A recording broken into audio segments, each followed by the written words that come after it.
everything. Yes, I want to watch this live. Little monitoring device. Okay, that's good. That's good. There's one person viewing. That would be me. A little bit of a narcissist. I'm okay with that. Okay, that was instructing Bailey on what to do Gotcha. for the cave that's clean, that's being sanitized, because water's not pushing through the tube. You drafted your daughter to sanitize stuff? No, just when it starts making the noise when the water's out, just to close the cooler head off. Oh, gotcha. Because that's the second rinse. I'll probably do one more rinse and we'll be ready to transfer beer to it later. And resharing and doing all these things. Mm-hmm. So, as you were saying, coffee lager. It's between the train wreck Bar and Grill and Northwest Brewers Supply. Brewers Supply. And so yeah, they built up this kit for a lager that's made with coffee that's made from the beans from the train wreck Bar and Grill. And so what I did was I brewed the beer just like any other lager. Lagered it for a little while. With the coffee, I ground the beans up myself.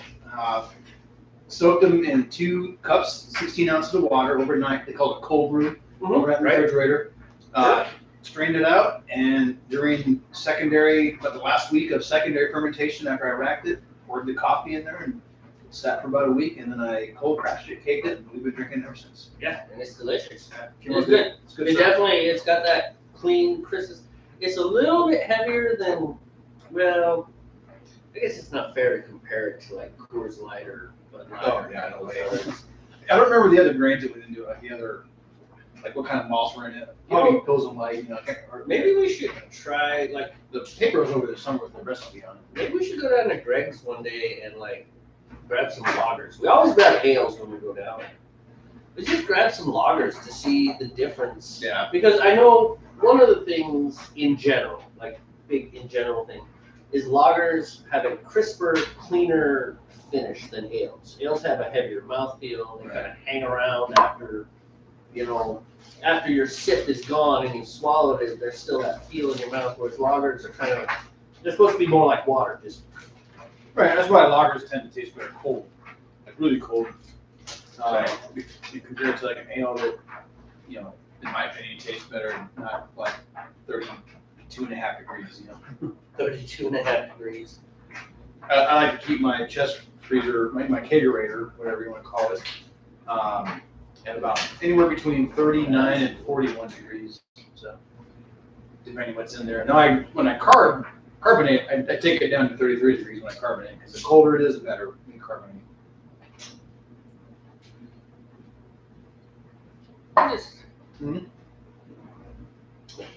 Yeah, comments or text on the Twitter account. Oh. However, are you replying? No, I'm not going to reply. We might ignore this one. I'm going to read it to you and describe it, and you tell me what you think. All right, number 1. This is an incredibly attractive woman as a headshot. That's the avatar. Very attractive. YouTube marketer. Oregon IC YouTube, it's long. And they say, I'm constantly impressed by the quality of your content and your digital services. First of all, what digital services have you been providing on the side that I did not know about? None. Are they legal? None. If they're not legal, I actually don't care. Are they profitable? And why aren't you sharing? No digital services here, man. It's fake. Yeah. It's BS. Come on, Elon. Pick it up, bud. I thought you were supposed to get rid of all these. You're supposed to cleanse the bots. Cleanse the bots. Man, poor Elon Musk. That dude. I don't know. He hasn't been in the news lately. What? No, not lately. I guess Trump's got the spotlight right now. Yeah, Trump's got the spotlight because he's arraigned, and they're gonna not convict him and not do anything and not. It's gonna be like every other big name. I'm sorry. They sent Martha Stewart to prison for like what, 19 minutes or so? How long was it?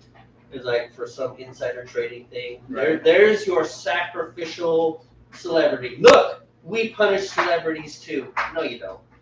I mean, Jeffrey Epstein stuff and Maxine Slane or whatever. Whatever happened to her? Is she still alive?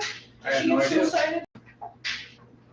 Suicided? Yeah, anyone who's involved with the Clintons, that's the joke. Yeah. He gets suicided. No, I don't know if she's alive or not, honestly. Yeah, you just fade it, you know. There's a problem with American memories. We don't care. Yeah. You know what the truth is? We didn't care in the first place.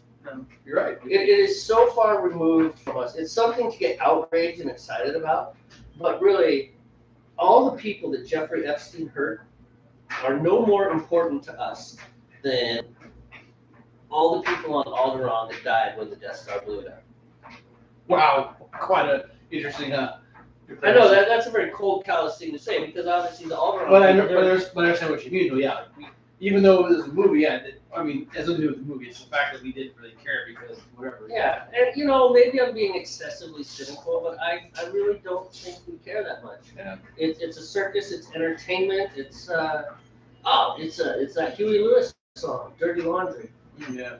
Real quick, did you already get? Are you already? I am finally at 150. I had to kind of. I just wasn't sure if you were where you were at because I'm gonna base my off your start time. So I'm starting right now. How long is Okay. it? 30 minutes. 30 minutes. Yeah. Okay, sorry, back to the discussion. So yeah, no, you lose the news, the dirty laundry. Yeah. So You know, I mean, and it's actually, you know, for a 1980s pop rock song, that's kind of hard hitting. I mean, if you listen to the lyrics, I mean, and most pop rock is not, you know. It's like, oh, baby, you're so sexy. Oh, I love you so much. I'm going to do all these good things for you. Boo-wop, doo-wop, doo, yeah. And I wear zippers everywhere because it's 80s. and a glove on one hand. And a bandana for no reason. Yeah. Yeah. Big hair. My hair's up in here. It's teased and hairspray with Aquanet. Yes. Which, Aquanet, you know, environmental saviors right there. Killed that brand. Yeah. The ozone layer. So seriously though, I mean, really all this stuff. Ukraine is like half there. Yeah. COVID gone. You know, What was that? it was a I heard of this conglomeration of thing. letters. Oh. You know, Just some letters. it's an excuse to shut down some poor quality restaurants. Yeah. Right. Yeah. And I know I'm being ultra cynical, but you know, I'll Yeah. apply it to myself. You know, I don't care. I can't. Human beings cannot carry that much pain and suffering. Yeah. You can't. You will break. You know, and you will be one of the ones in an institution. You can't carry that much. That's one of the reasons that we forget. Sure. You know, like, you know, people who experience the loss of a child or a spouse, you know, and I'm using child and spouse because those are super traumatic, right? They don't forget, but after a while, things fade. Yeah. Because you can't. Yeah, we'll never forget that, but yeah, you're right. They just don't dwell on it. They let it go. Yeah. You know. And it's That's what letting it go is. You it's know? a defense mechanism, you know. It's just like they say. Actually, I mean, and there are studies that show that, you know, at least mammals, because they use rats a lot, but they'll put rats at a high level of stress and then let them exist there for a while until you would think the rats get used to it, and then they'll change the stressor or increase it somehow, and the rats die. I mean, that's why one reason that, you know, when I was first chasing my wife, it's like, ooh, baby, and I was opening doors, and I was flowers and all that fun stuff. I was a typical guy, you know, all the romance, and then put a ring on it. It's like, bam, in the kitchen, babe. I'll be out here watching football, except I don't like football, but you know my kind. And it's not because you fall out of love, but it's because the human creature can't sustain that level of romantic love that you know, let's be mature here, all you people who are not watching right now. But that level of arousal, you can't sustain it. It has to fade to something different. You know, and of course at this point, it's much different. I can't imagine life without my wife. Like when we get in a fight and she decides that she's gonna go hang out with her mom, I'm miserable. I'm miserable. I'm just like, not even, you know, I vacillate between mad at her and mad at me. And then finally I just kind of land on mad at me. Then she comes back. And I'm like, yay, you're back. All is forgotten. I'm equipped. It's okay. So, Yeah. You're allowed to be. So. Thank you. Yeah, totally I with mean, you. my permission. You know what I mean. I know what you mean. I know what you mean. All right, let's. How long into your seat? Oh, probably about 5-7 minutes. Oh, Let me turn this down, and I will. I'm gonna go a little. Yeah, I'm gonna go a little bit longer. Because I'm sitting at just north of 150 now, and I don't want to. When I picked up the grains, I was talking about the fact that I do. And you are much more on top of the brewing process than I am. You 100%. You're also more on top of the drinking process. Holy crap, dude! Are you thirsty? Well, like you said, you've been talking more so than I have, so I've been drinking more. And yes, I'm a little thirsty today. Okay, so I am. I mean, I didn't work all day, but I was up very early. For me, being up at 8:15 on a Sunday morning is pretty early for me. But I've been doing it the last X amount of weeks anyway. So this was a busy day. You know, took right to work, went grocery shopping because Brandy worked today. She's been swapping shifts. She's been staying home like Thursday and Friday, but then working Saturday and Sunday because she's had to swap some shifts with some people. I guess some stuff got screwed up at work. But anyway, so I've just been busy today taking care of chores and just realized the dryer's still on as we're talking again. it's all right. All right. We'll survive. We'll survive. Yeah, I'm 5. There's 5 minutes right there. So I'm thirsty because I've been busy doing things and then prepping for brew day and cleaning and this usual stuff. Okay, cool beans. So did it really make me thirsty? No, not even harsh. Yeah, but you're right. I've been chatting. The beer does taste good. So, anyways, one of the jokes we're talking about the fact that when it comes to this, what I was doing is I was double checking all the kits because we only get one strike. Yeah. They're like 30 miles away, and they're not open on a Sunday or a Monday. Yeah. If we get this screwed up, it's like we're not brewing today. Yeah. Because we forgot all the yeast, which has happened to me before. Yeah. Yeah, we forgot. So they're double checking, and so Ben and Trevor, they're like, "Yeah, make sure yours is right. Who cares about Steve?" And I was like, "No, you don't get it. We get it. I am the guy that's like, So we've been steeping for 45 minutes at 210 degrees. It'll be fine." Steve's the one who is a little bit impassioned. You're more impassioned about the precision of the brew process, and I get caught up in the chat because it's fun for me. Anyways, it was just a joke. It's like 210 degrees, 45 minutes. I don't know how that turned out. It tastes like burnt toast, maybe? Yeah. What'd you make? I made charcoal beer. Charcoal beer? Charcoal beer. How was it? It was disgusting. Did you drink it? Of course I did, because I made it. Well, you know why I'm so, by the book about it? It's the engineering, man. That's a semicolon. No, you do. No, you're absolutely, you and I are built very differently. I mean, absolutely. And there's nothing wrong with that. We need engineers. We need people. Well, just take my family. So I'm the adventurous one, I'm the big picture one, and I'm also the one that never buys groceries until I'm ready to cook. And I was like, I need this. We got nothing because I'm big picture. My wife is the routine one. She's the one, don't forget the garbage.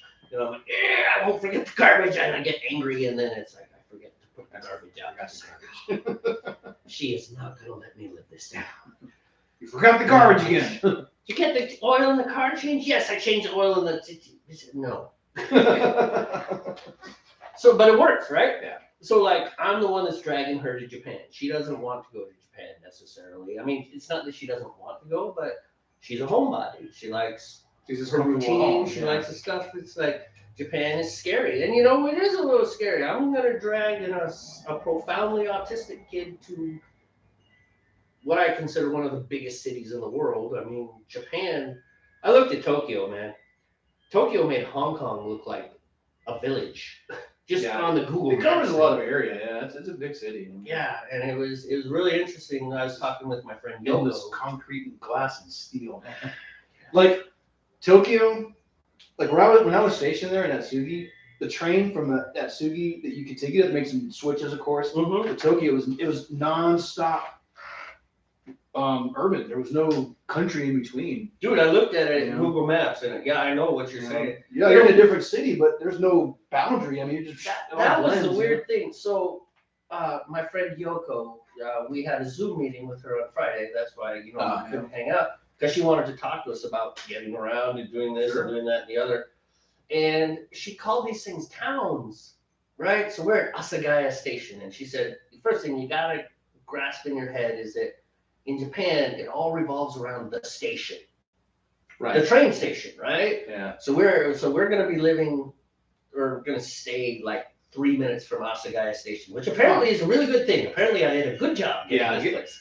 Getting close within walking distance of your train station that was accurate. No kidding, that's good. Yeah, and we're close to the Japan Railways line, which I guess the JR line is a really big deal. There's other lines, but JR is one of the big ones. There's tons of lines, but yeah. And so, anyways, but she was talking about these things like, oh, that's a really nice town. That's a really nice town. And I'm looking at this map, which looks like a map of New York City Transit, kind of same way. Yeah. And I asked her, it's like, how far is it in distance, miles, between this place and this place? Which she called towns. You know, Right. She kind of did station town interchangeably. She used them. And she didn't really know, so she asked her husband Joe, he's American, but he's living with her. They moved back to Japan to be close to Yoko's mother because Yoko's mother was having some health issues, and she might not be around so much longer. So Yoko wanted to go hang with her mommy. That's cool. Was Joe military or what? Was he military or? Nope, I think 100% civilian. Oh, okay. Anyway, it doesn't matter. I was just curious. Yeah, he runs a CBD shop in Japan now. CBD, huh? Yes, not THC. No, apparently, I know. CBD. THC will get you landed in prison. Good luck getting back to the States ever. Yeah, Japan. Yeah, they're not on board with the marijuana. Right, but CBD apparently is okay. Yeah. Okay, cool. Your country, not my backyard. That's just like when I went to England. I wasn't stumping around talking about the Constitution and the Second Amendment and the First Amendment. Why would you do that? You're in England, and now it wasn't my fault that politics followed me. House of Wiz? House of Wiz conversation, anybody? Yes. No, I know you went there intending to discuss politics. I was like, not talk politics. politics. Will ask you about that. Yeah. First day we were there. God, I was talking about Trump and Islam and Sikhs, and I was like, you know what? Actually, I do know that Sikh is not Muslim. You know, he was a little bit surprised. So he was a Sikh. Oh, I see. And he went to great pains to explain the differences between the Sikh religion and the Muslim religion. Gotcha. Okay. As I told him, I don't know the Sikh religion, and I don't know Islam that well either. I know a few more things about that, but I said, but I do know that Sikh is not Muslim. They are not the same religion. Those turbans and stuff, it's like that is a different religion. Yeah. In reality, I come over to Redneck Americaville, not so much. But you know what? Here's the thing. I'll go. Okay. What? No, I was gonna make kind of a stupid joke thing about Redneckville and make the joke. Well, I don't know. Maybe the joke's not the right word. Just I was going to say something like what a Redneckville person would say, just showing all ignorance and stuff. Just kind of feeding stereotype. Anyway, carry on. Well, what I was going to say is we in America, particularly on the left, they seem to be less enamored with our country than those on the right. And on the right, there's a lot of people that are blindly enamored with our country. They don't recognize our faults and stuff. But we tend to be like, oh, we're the only people like that. And the truth is, no. Yeah. No. There are rednecks in every country in the world. Has this version of a redneck? Yeah, they have their version of a redneck. Stupid libtard Brits, stupid Tory. I don't know who are the Tories the conservatives in Britain? I don't remember. Peter, when you watch this, send us a comment and let us know. The Tories and the Whigs and the toupees and all these people. I don't know. All I know is actually British politics is glorious fun to watch. I mean, it is more entertaining. They go to bars and stuff down there. Apparently, our politics is getting pretty close to that. Yeah, I understand a couple of Democratic senators were booted from. There were supposed to be 3 of them. There's 2 of them. They both happen to be black, so now we have the race thing going. Yeah, in Tennessee, because they joined some sort of sit-out for It was like a gun control thing. It was a gun control thing, yeah. I didn't follow it nearly as close, but of course that's exploded too. But no, Marjorie Taylor Greene, she was, during Joe Biden's State of the Union address, I mean, it was, to be honest, if you ask me, it's kind of appalling behavior. And it reminded me very much of British politics. Because if you listen to the House of Commons, man, those guys start to speak and they're like, no, boo, and they're yelling at each other. It's just like craziness. And that's what it was like. Joe Biden's trying to speak, and there's this group of Republicans that were just yelling. Being rude. Yeah. Just being stupid. It's like, this is not professional. You know, and one thing is like, you would say, it's like, oh, look how horrible the Republicans are. But then you have Nancy Pelosi ripping up the State of the Union address when Trump spoke. Right. And now that wasn't nearly as disruptive, but if that wasn't a statement, you know? I don't know what you could do to make this country is so it has reached such an extreme polarization, man. You know, they're not rational anymore on either side. Someone on the right's gonna just automatically counter whatever the left is gonna say or do, and vice versa, just for the fact that it's the left. It is my duty to counter them. And the left's gonna be like, it is my duty to counter the right, regardless if it's something that's gonna help everybody or whatever, benefit everybody.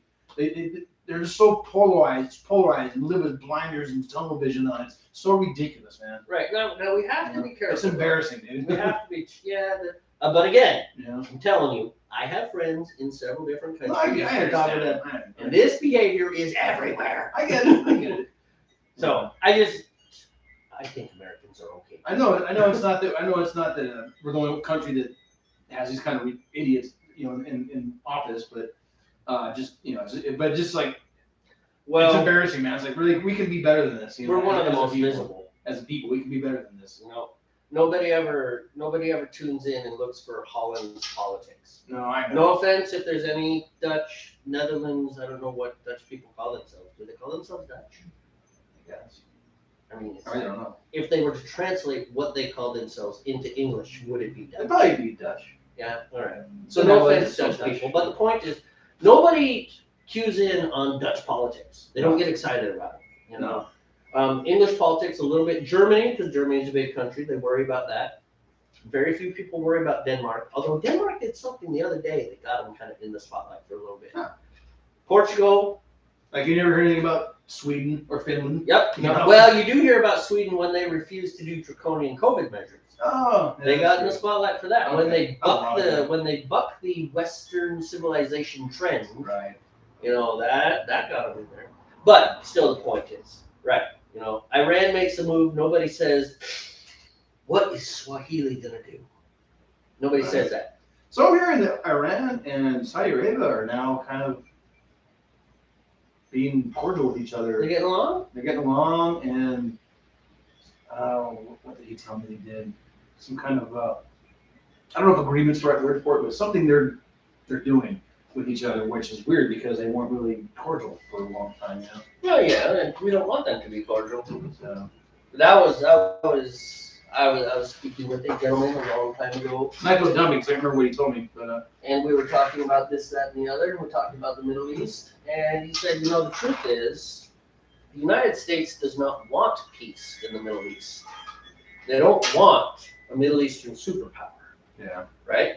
Because as long as those countries are fractured and fighting each other, then they're fighting each other. Right. And they're not fighting us.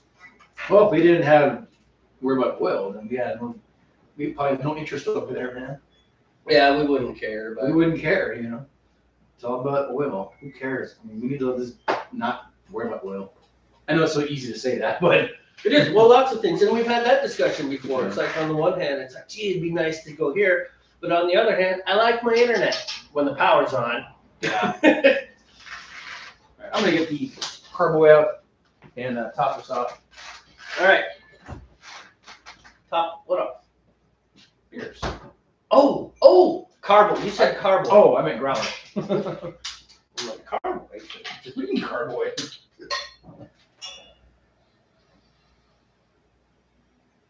I'm going to put the heat back on here. All right. And it doesn't get too cold.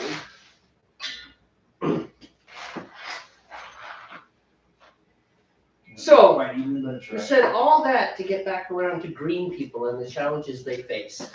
That's our way. It's our way. We make enough tangents and eventually we get back to the original topic. All the way back around. So, I really actually have thought, thought in my mind. It's like, how could we, because really the only thing I can think of that we can really conserve is water. We use an awful lot of water. Right. You know, it just really does just kind of get rinsed down the drain type deal. But I was thinking that brought me around to the whole green thing. And so we've had lots of technological advances in the world. The iron stirrup, huge. Right. That was huge. I mean, it's mainly in warfare, but the ability to do things on a horse instead of just hang on because you have these stirrups, I mean, that just changed the world, right? The ballpoint pen, of all things, was a pretty big game changer. Yada yada. The internal combustion engine. Now, here's the common thread with all these things: they made our lives easier. We were able to do more with less effort. Right. We were able to have a more luxurious lifestyle. Things were more relaxed, even though in America, and I'm sure certain other countries, we just filled the gap with more work. So it's like, so we used to have a 40-hour work week, and we were busy, and it was hard. We couldn't enjoy things, and now we have a 70-hour work week, living in luxury. But it doesn't make sense to me. But the green revolution has this problem.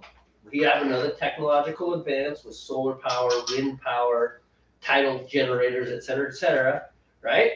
But in order for it to work, we all have to live less conveniently, right?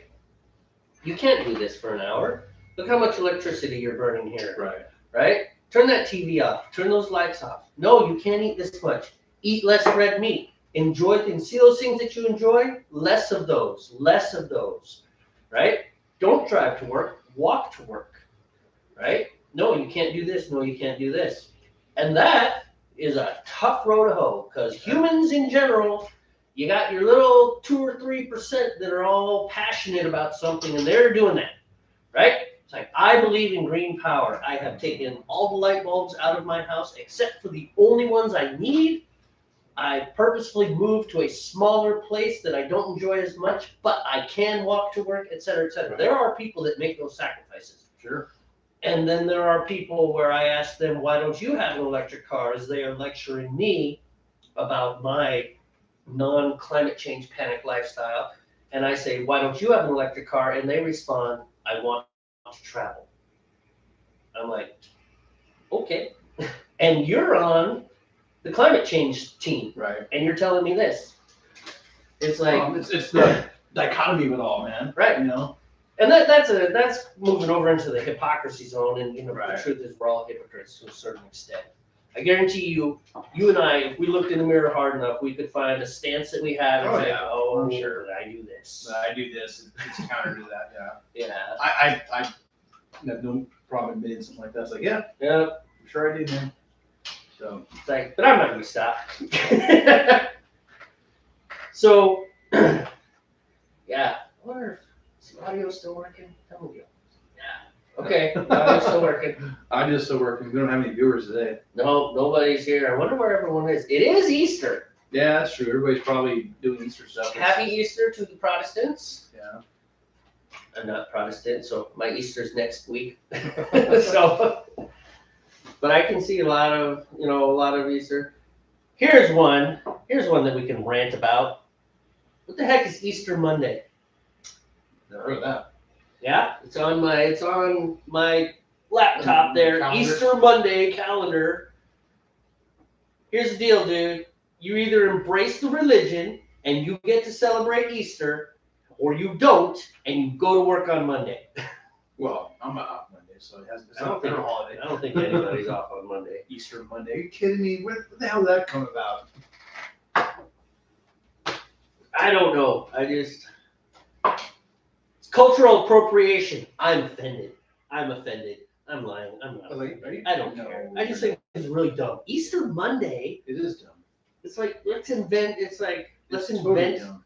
a holiday so that we can have time off work.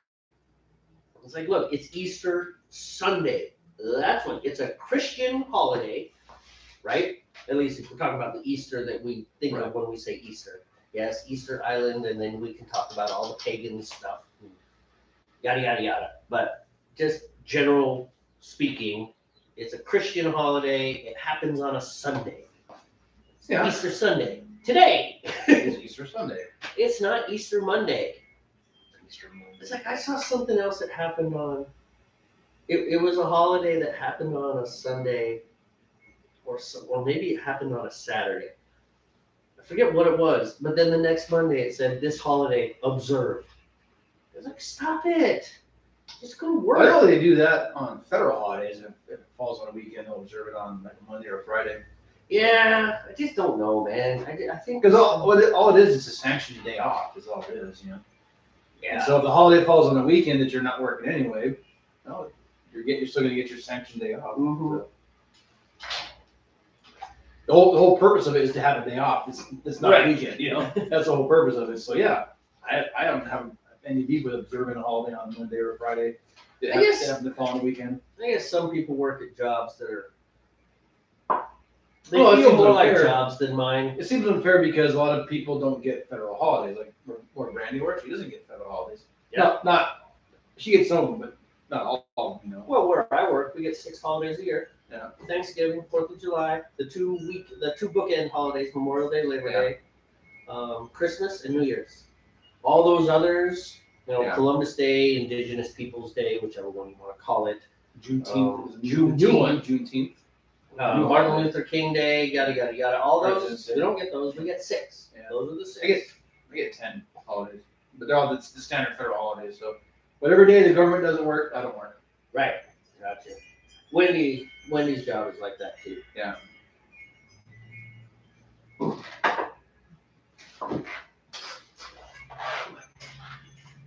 Oh, getting close to temperature. 4 minutes. All right. 4 minutes. 4 minutes. So, tell me about this 1 hour boil that is not 1 hour. No, it's just I'm going to reduce the boil time so less of the oils come off of the hops. Did you read about this somewhere? Or is this something that you just decided? No. You, like made some logic decisions. It is in one of the books I have, but the person who brought it to my attention was Reed. Remember Reed? I do remember reading. Yeah. Because I was talking about the IPA. I was like, it's just not tasting right. It's too bitter. And he's like, well, he said, try reducing your boil time. And I've seen other recipes where people only did a 30-minute boil or 45-minute boil. Really? Yeah. So This is revolutionary to me. yeah, what we read and do is not the only way to do it. There's tons of ways to do it. You know what I mean? So we just got accustomed to an hour boil because it's a nice round thing, you know. It's true. And that's what the instructions have said on the previous recipes we followed. An hour boil is kind of the standard. But I'm gonna try a shorter boil and see if that works as well because that IPA just still doesn't taste very IPA to me. Right. And he was saying, yeah, if you boil it, if you use a shorter boil, less of the oils are boiled into it, so it may not be so bitter. I had 1 ounce of hops, at the 60-minute mark. They weren't like super high alpha acid hops either. They were Chinook, which are a common bittering hop for IPA. Right. I could probably reduce him. I told him initially I'd probably reduce him on the hops, maybe to 3/4 ounce or something like that, or even a half ounce. Yeah. And he said, well, he says, yeah, you could do that, or you could reduce your boil time as well. So that's why that came about. Oh, okay. In fact, in the Papazian book, his boil times are, if you read his instructions for making beer, it's 45 minutes. Oh, really? Yeah. I did not know this. I was unaware. Yeah. I don't know where the hour boil time became a standard, but I don't think it's as much as a standard as we're probably thinking it is. I think there's tons of different ways to do it based on what you're trying to achieve. We should look into that. So, You like but I'm in no hurry to remake the IPA. I mean, it might be next fall before I try that again. a 3-minute boil. I don't think that'll work. Also, other differences I've read, lots of times people use less water. People use 2 gallons, 2.5 gallons, a gallon and 3/4 of a gallon. There is something, and I think this is in the all grain thing. You actually don't want to use too much water because of the tannins, and it does something. I was reading about this. I'm pretty much a temp. I have got 1 minute and 41 seconds left here. I was I read something about, it was about the tannins and this whole idea that you actually want to use less water. The ratio of water to grains should be less because somehow that changes that tannin ratio thing. Yeah. Yeah. I think, a lot of times we've kind of used the recipes that we got from the brew supply as our. Yeah, and they're all we learned from all that, and so that kind of became our standard way of doing it, which is nothing wrong with those. But yeah, I think also there's other ways to do the brewing with different boil times, different amounts of water, based off what we're trying to do with whatever beer we're making. All right, but that starts getting into that goes deep in the brewing chemistry, and that's something I need to do on my own. Look up on my own because I don't have all the answers right now. We are a beer broadcast. Yeah, I don't have any information to discuss. Yeah, I know what you mean. 10,000-foot view stuff. So, but that's where you got it. The idea is that somebody else said, "Hey, maybe reduce your boil." Reduce your boil time. It's in that. It's also one of the books I have too. There's like a bunch of brewing science in it. Besides, I thought it was a book of recipes. It was actually one of the books that we gave me. I thought it was a book of recipes. He said no, there was actually a good section on a lot of brewing science too, and he talks about reducing your boil time. It's like, oh, okay. Well, it makes sense, because it's just like cooking onions. The longer you cook onions, the more the flavor changes in the onions. It's time! So yeah, that's where that came from. And I'm willing to try it.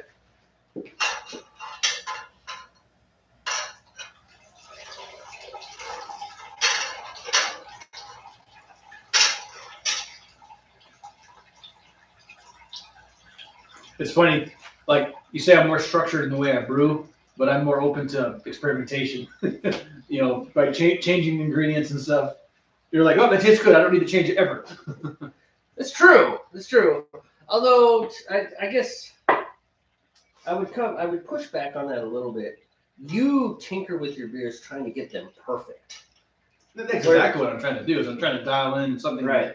It's like, oh, this was good, but maybe I can make it a little bit better if I do this. Whereas I'm like, yep, that Russian stout's good, and then it's like I'm totally open to making a new beer, a completely different beer.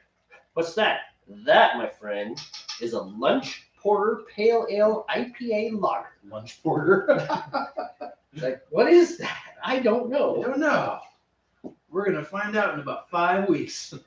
Although I have given some thought into. Well, I'm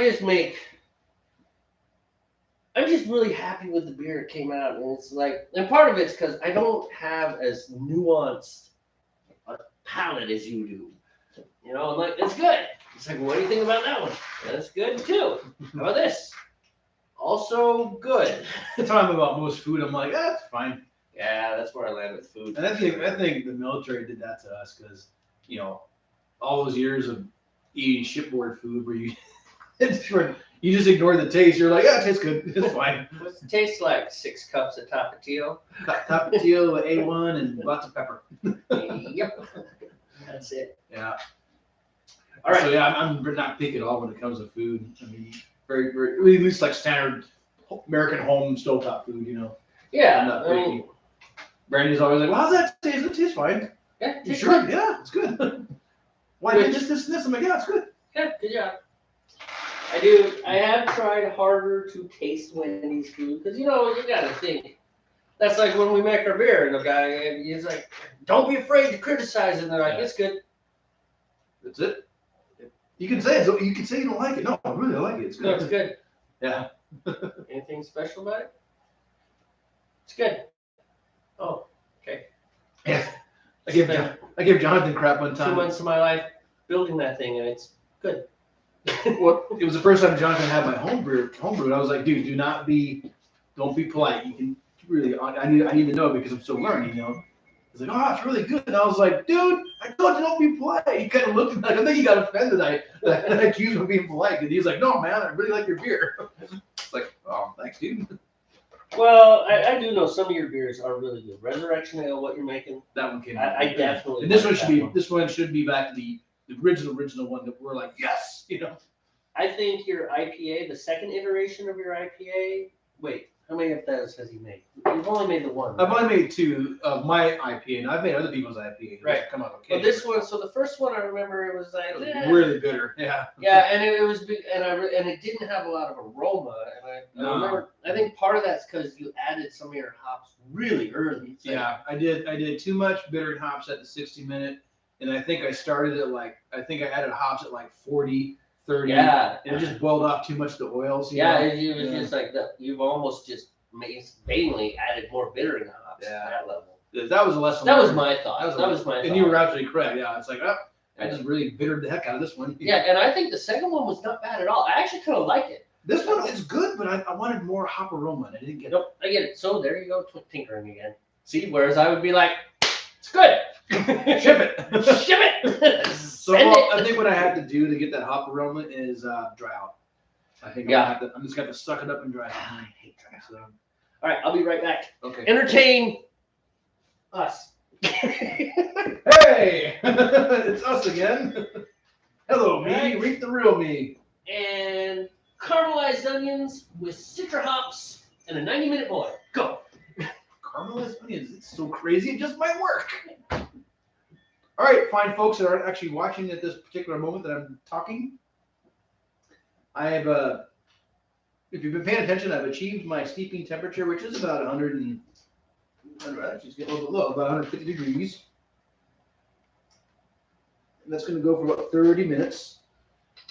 My crystal malts and my British chocolate malts are submerged into the water in a muslin sack.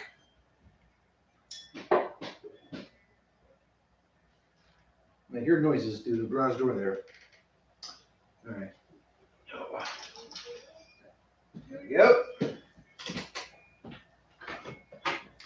No whammies.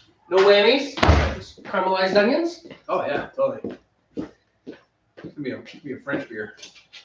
Are you already there? Oh, you're not boiling yet. I'm not boiling, but I'm going to add the fermentables before I boil, isn't True. it? The way we do it. That's the way they usually do. Yeah. Some people bring their water or their wort to a boil, and then they stop the heat, add that, and then bring it back to a boil, which is, I guess, because it keeps it hot enough to where it dissolves quicker. Yeah. I think that's hot enough to dissolve. I think it'll be fine. Yeah. If you ask me. Yeah. And I have the ladle when you're ready. Ladle. You know what? I want to learn to yodel. Okay. And this has been Random Statements by Jamie. I mean, you bro. I just thought, well, so I've been thinking, right? The instrument that I am best at is my voice. Mm-hmm. That really is my instrument.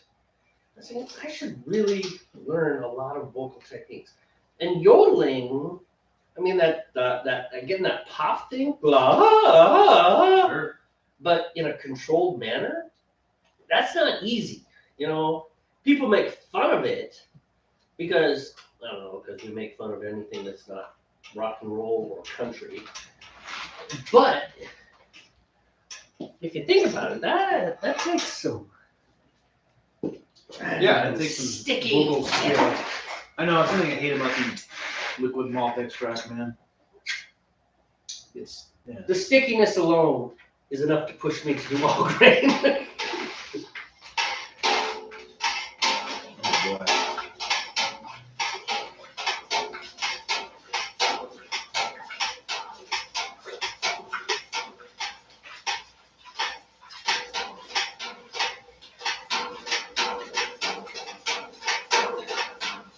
You know, I walked out of my house earlier and it was windy and nasty, Mm-hmm. but it must have been 55 degrees, if not warmer.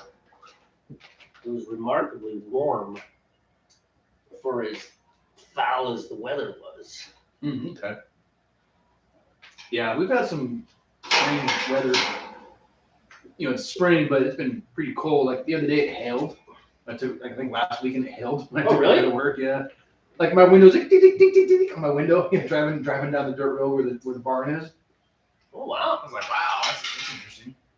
And then when I had to few of the nights I got off work, it was cold, like not down like freezing, but like down below, probably below 40 or close to 40. You know. Oh, yeah, there have been a couple mornings coming out to work because I usually leave around like 715 or so, Ah, okay, yeah. and it was definitely it's like ah. Like, you ever feeling that one? This is chilly. Can you hold it? Yeah, that'd be cool. Or I'll just sit it on the. That's why I bring a paper towel for things. Oh, I need the. I need to go in here and get. If I can get out for the camera. I need the little teaspoon thing I have for the Irish moss. So. I don't know if it does anything, but I already bought it, a long time ago. I'm just gonna use it. I mean, it's supposed to help clarify beer, So, I don't. I think it's kind of like EFI. It's been around long enough that yes, it does help. Right. I might switch back to the tablets. Whirly flocks. Whirly flocks, because the whirly flocks are made with Irish moss, plus other ingredients that are supposed to have the same kind of effect. So I'm going to do that.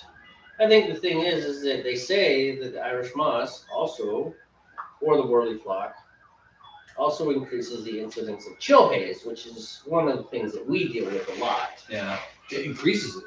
Oh. Yeah. Well, maybe I'm going to try it without. Maybe I won't do anything in this batch. And the way to get rid of this batch is dark anyway, so this is not a good batch to try that. The way to get rid of chill haze. Oh no, it's not the whirly flock. It's cold crashing. Cold crashing increases the incidence of chill haze. Oh. Why does everybody? I think I've read say cold crashing will give you that crystal clear beer then. I don't understand. And apparently the next step is after you cold crash, then you add gelatin. Yeah. I don't know how you add the gelatin. I read that. That's supposed to take care of the chill haze problem. You boil, not really boil. I think it's like a warm water thing. You mix some kind of gelatin in there, and you just dump it in. Yeah, I read about that process, and I was thinking about doing it, but I kind of forgot about it, and so I don't have the right kind of gelatin for it. I'm not. No lie, man. It's more of a curiosity thing. At a certain point, it's like this is too much work for not enough. And you know what? Chill haze doesn't change the flavor of the beer. Right. It tastes good. It's the same beer, man. I mean, if you're selling it, then I guess that's different. But if we were selling this beer, if we actually had our own recipe that we were marketing and selling, it would be filtered. I mean, it would go through a different process. We'd have to do a lot of things so that it was exactly the same every single time. Very measured system, yeah. Because right now it's not exactly the same every single time. It's pretty close. There's little nuances, Can I have the ladle? Absolutely. All right, I need to step off for a second. All right, I'll be right here.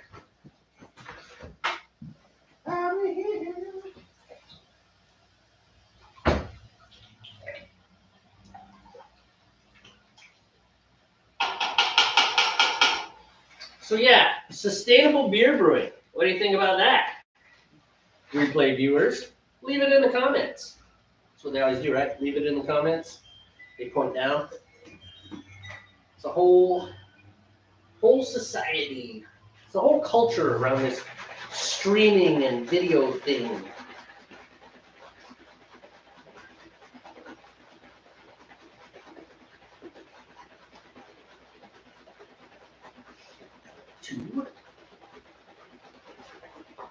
That's 2, which is 6.6 pounds of malt. Which is actually, this stuff is actually, so we're making wort, and all this is wort that's been reduced, if you want to use a proper technical term. A cooking term, it's been reduced so it's thicker.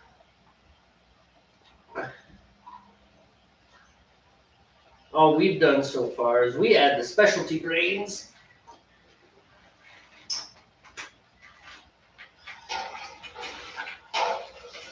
And in a minute here, I'm going to transfer over to pot can, because pot can is lots of fun. Everybody likes to stare at boiling wort, right?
Don't you get all angry at me.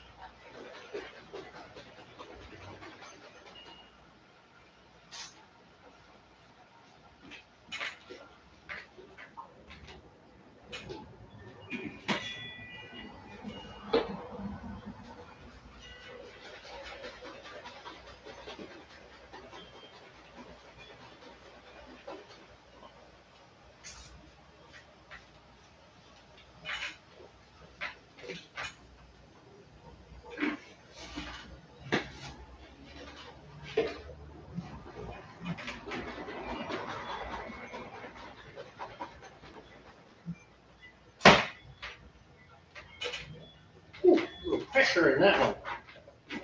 Okay. Welcome back. Welcome back. Whoa, we trying to get a little warm, are we? So, what are you up to? Right at 160. Really? How did you get that high? I mean, it was a trickle of a flame. It's alright. Not gonna hurt it. It's like right at 160. Again, I've seen other recipes where people say, or they say take it to 170. You know, so I have 13 minutes remaining on my steep, so we're good on time. Yes. There we go.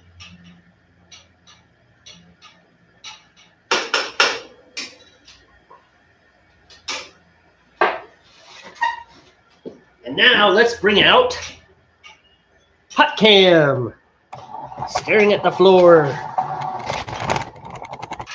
Hot cam.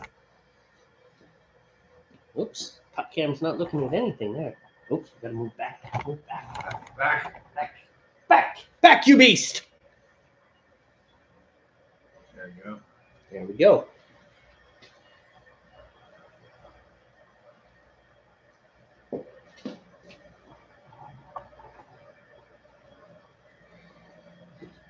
It's kind of hoping all that foam wouldn't be there so we could see the hot break. Yeah. Speaking of the hot break, we have the hot break to read this week. Yeah, there's a new one for April. Yeah, so we should do that. And now that we're into the boil stage, we can do that. And we will just let Hot Cam do the viewing. All right, let's do this. You're gonna need your hops. I am. You're starting.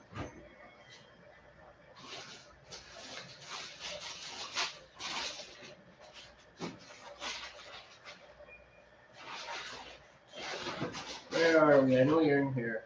So much junk there. There you go. Thank you, thank you. It's going to take a little bit to get to. Oh, here we are. 4/1/23. Hot break. Turn it sideways. And we'll scroll. Hot break, April 2023. Steam beer, an American invention and the beer that started it all. Steam beer, huh? That's what it says. Volume 4, Issue 4, April 1st, 2023. Hi, Jamie. They love me. The history of beer is a fascinating sideline, a delicious collision of narrative and nourishment. As we freely dispense our passion and knowledge for the best hobby around, we tip our hats to the legacies of yesteryear. This sharing of information in the wider craft beer landscape has its roots in one beer. This month's featured kit also reinforces the story. Northwest Brewer Supply presents Fidalgo 5, California Common, which I think should be a lager. Okay, so one beer that started it all. And what he's talking is about this tradition of sharing knowledge and stuff. And as we read the story, you will find out what we're talking about. Okay. All right, so one beer that started it all. I actually read this hot break before we read the hot break this time, instead of just winging it. What does an act of desperation, ingenuity, and a mighty thirst have to do with craft beer? Just about everything.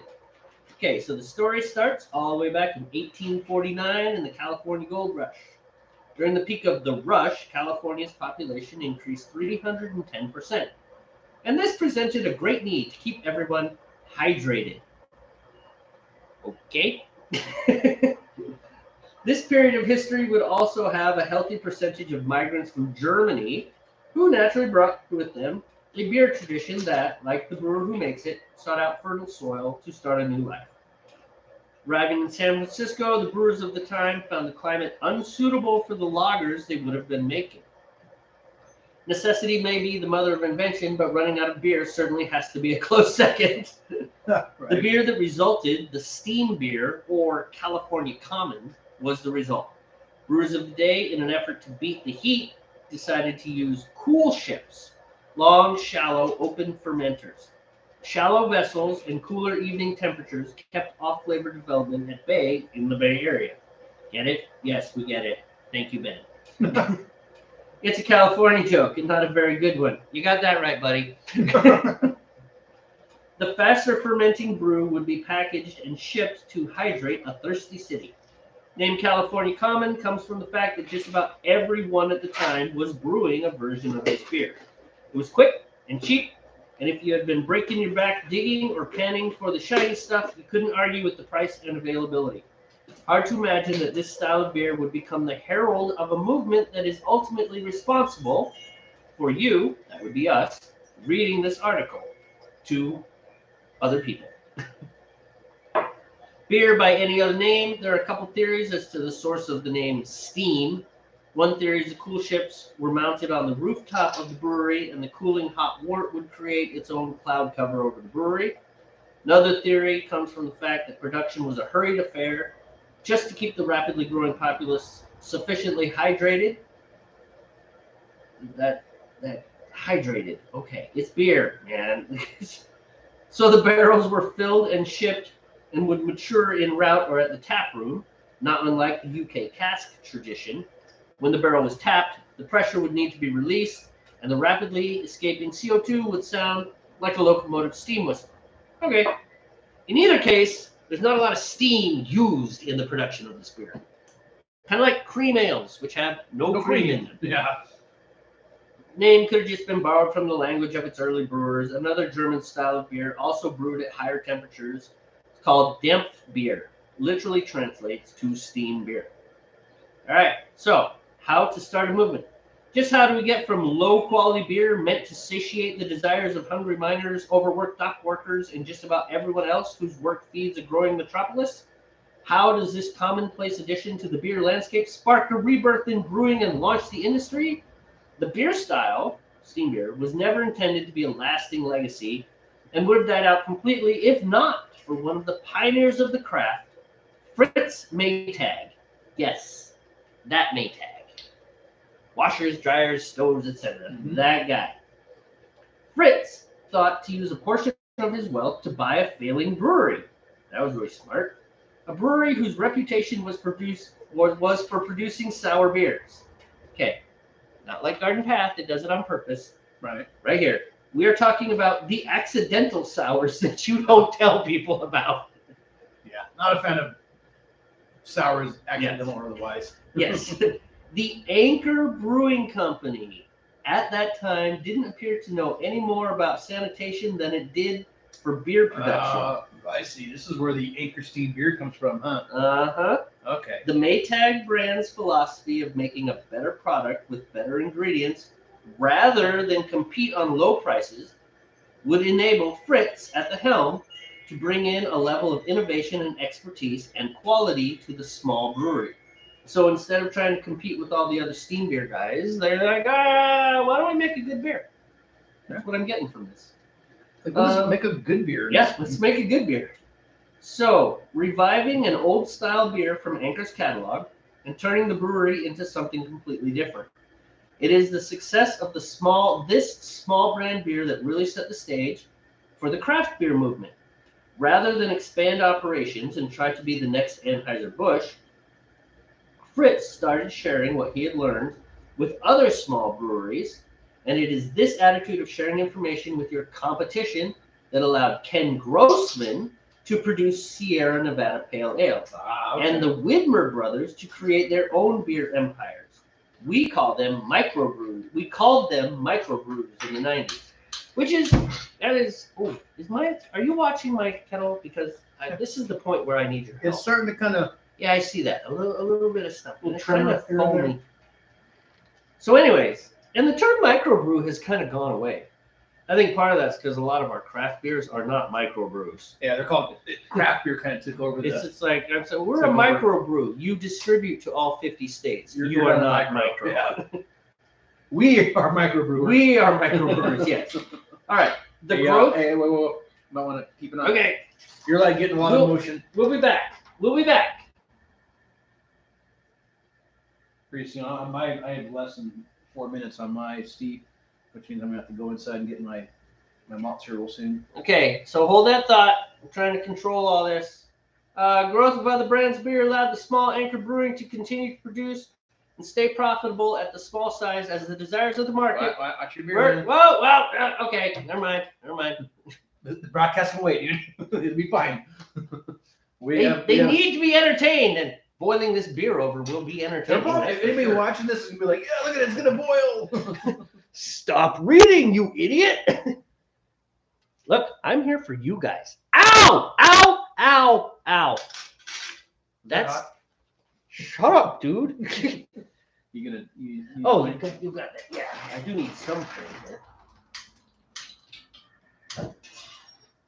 All right, let's get this under control. There's some bubbles. Oh, that's more. That ain't rolling. That's roiling.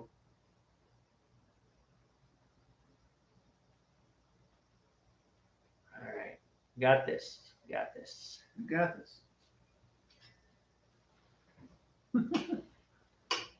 Man, that's a lot of foam.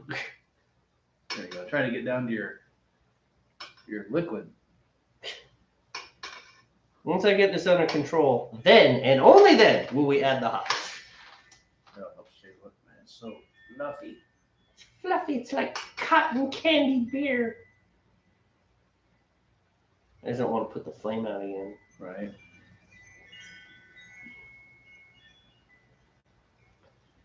Eventually, this stuff will go away. Here. Oh, yeah. I have 2 minutes. Back. I should probably go get my cans.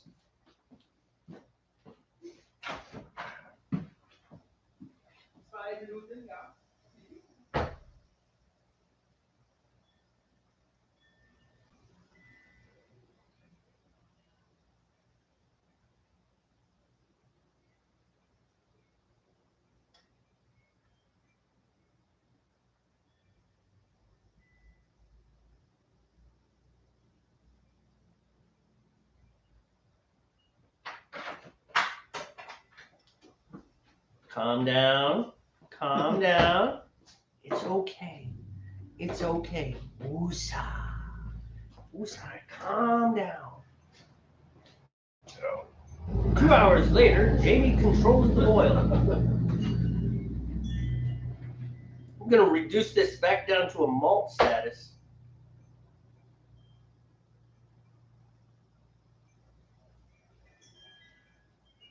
Let that roll for a minute.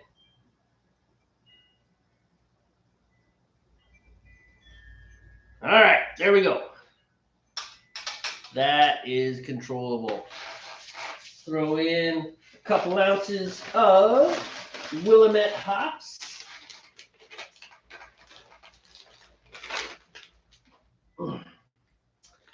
Hello, random viewer. Feel free to make a comment, which I will try to respond to. Just had a little bit of a exciting thing where I almost boiled my beer over because I was talking too much. Because that's We don't what I say do. that word here, or that phrase, boil over. It's not allowed to be spoken. Taboo.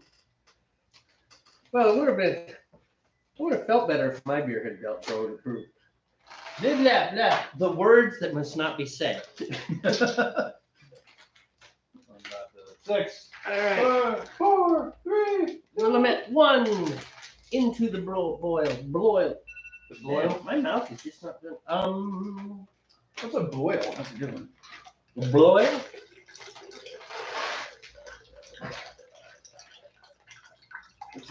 Stumbly word. Stumbly word.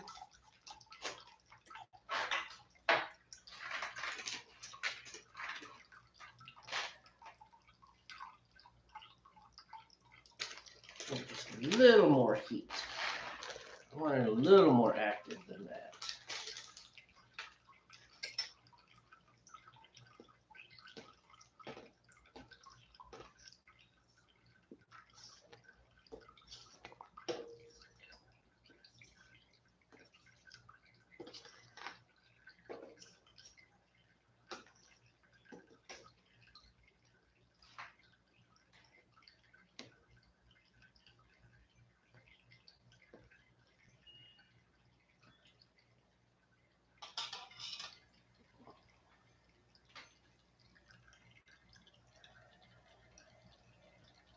Come on now. My boil went away. What'd you do? I don't know.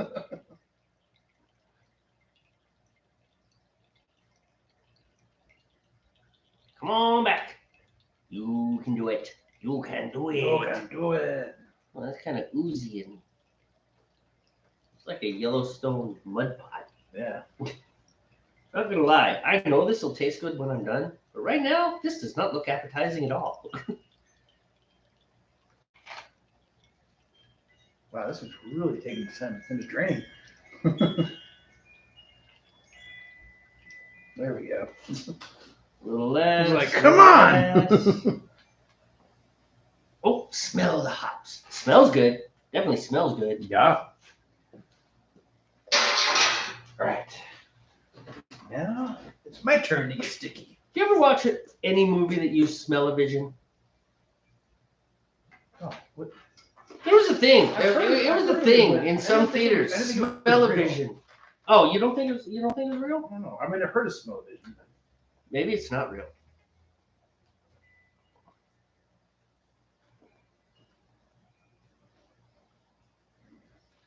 Okay, now we're like a little too aggressive. Oh, it's got a text from Zach. Oh, Oh, he's just saying Happy Easter to us Oh, and nice. his fam. totally need to respond. We need to jam with that dude. Yeah. You seem like a nice guy. Yeah, I went over there. And We've got together twice so far. he needs to bring his wife because she plays music that I like. She's into bluegrass and stuff. So like you guys could go do metal, and then later on we could do bluegrass. And I'll hand you an upright bass violin and watch you try to play bass with that. That'll be funny. Right, bass violin. Well, that's the double bass, the contrabass. That instrument has like 900 names. Right. There we go. And Textbook. Hooray! Now, where was that? We had just. Yeah, we got together Friday for, I don't know, about an hour and a half or so. We jammed out a little bit. I just took my guitar over there, played with his equipment. We're jamming, we've been jamming a kind of music called doom metal. It's real slow tempo, like 90, between like 90 and 130 beats per minute. Mm-hmm. Real pentatonic minor bluesy stuff, so it's not real technical. Mm-hmm. Okay. I have to use the restroom. No Yeah, lie. man. I'm gonna keep working on. I'll be right back.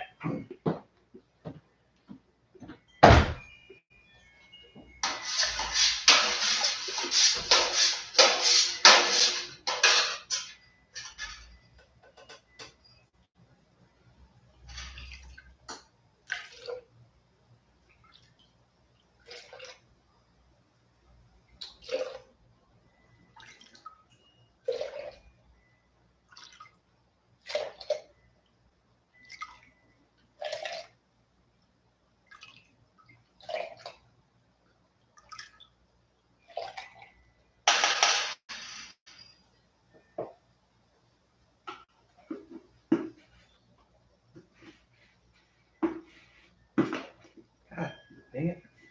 Making a mess here. These were clean jeans. All right, get that going. Those malts in there.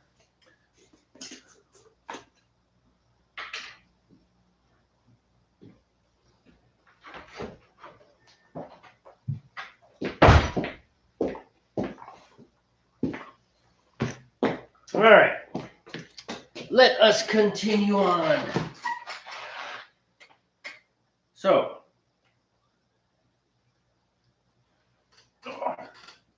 when we last saw our heroes, they were allowing Anchor Brewing Company to continue to produce and stay profitable at a small size. All right. So, anyways, Fritz Maytag purchases Anchor Brewing. Starts this tradition of actually sharing recipes and knowledge instead of keeping it proprietary. Even with your competitor kind of thing. Right. And so the microbrew was kind of born, although this was long before the microbrew. But it's what set the stage for the concept of the microbrew. So Sierra Nevada shows up based on this. It is this attitude of sharing information with your competition that allowed Ken Grossman to get Sierra Nevada going and the Widmer brothers to create their own beer empires. We called them microbrews in the 90s. The growth of other brands of beer allowed the small Anchor Brewing to continue to produce and stay profitable at the small size as the desires of the market were further supplied by more and more kinds of beer. So, tying it all together. A number of years ago, the AHA, American Home Brewers Association, put out a poll asking about the first craft beer you ever had. The poll results identified the beer that divided beer into two camps. I'm not talking about light beer, regular, or ales versus lagers. There was a beer that clearly drew a line between every beer you ever had consumed before and changed every beer you would drink or make afterwards. For each of us, there was a beer that changed our perception of what a beer could be. In the poll, Anchor Steam Beer ranked high at the top of that list. Right. So apparently it was life-changing for many people.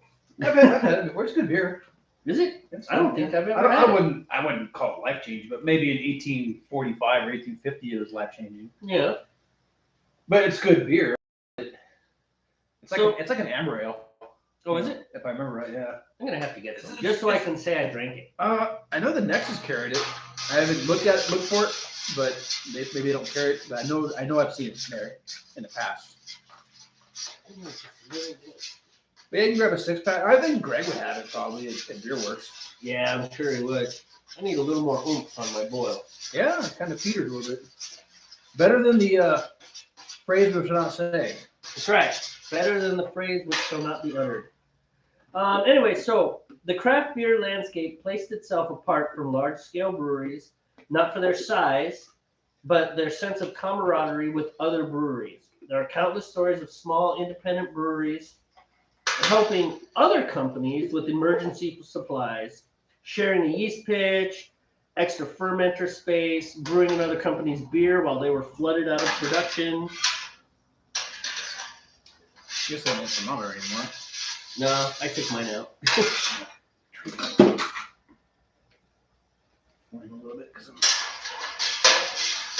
So at the very end, we try to continue that legacy here at the shop by freely sharing our information about brewing just as freely as Fritz Maytag. So we raise a glass to Fritz and say, thank you. The world is indeed a better place with better beer in it. You know what? And I can attest to that because whenever we have questions or run into problems, they always help us solve a problem, or give us some good advice. They do. They're really good guys. I mean, all of my recipes are heavily influenced by either Ben or Trevor. Well, we trust or both. We trust their knowledge. It's just like and they've never steered us wrong. So No, I mean. So let's talk about Fidalgo Fog. So this is the kit. All right. Should we go back to regular can for a bit? Let's go to regular can. And you're just gonna have to deal with the fact that pot cam is in the picture. Because that's right, better than someone's butt.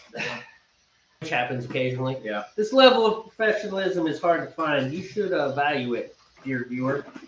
We do have one viewer. They haven't commented. Oh, really? We're probably. Is it us? Wait, is it us? No, it is not us. Oh. We have another viewer besides us. Okay. Maybe it's Riley. I doubt it, but you never know. Hey, Riley, are you watching us? All right, here we go. Fidalgo 5.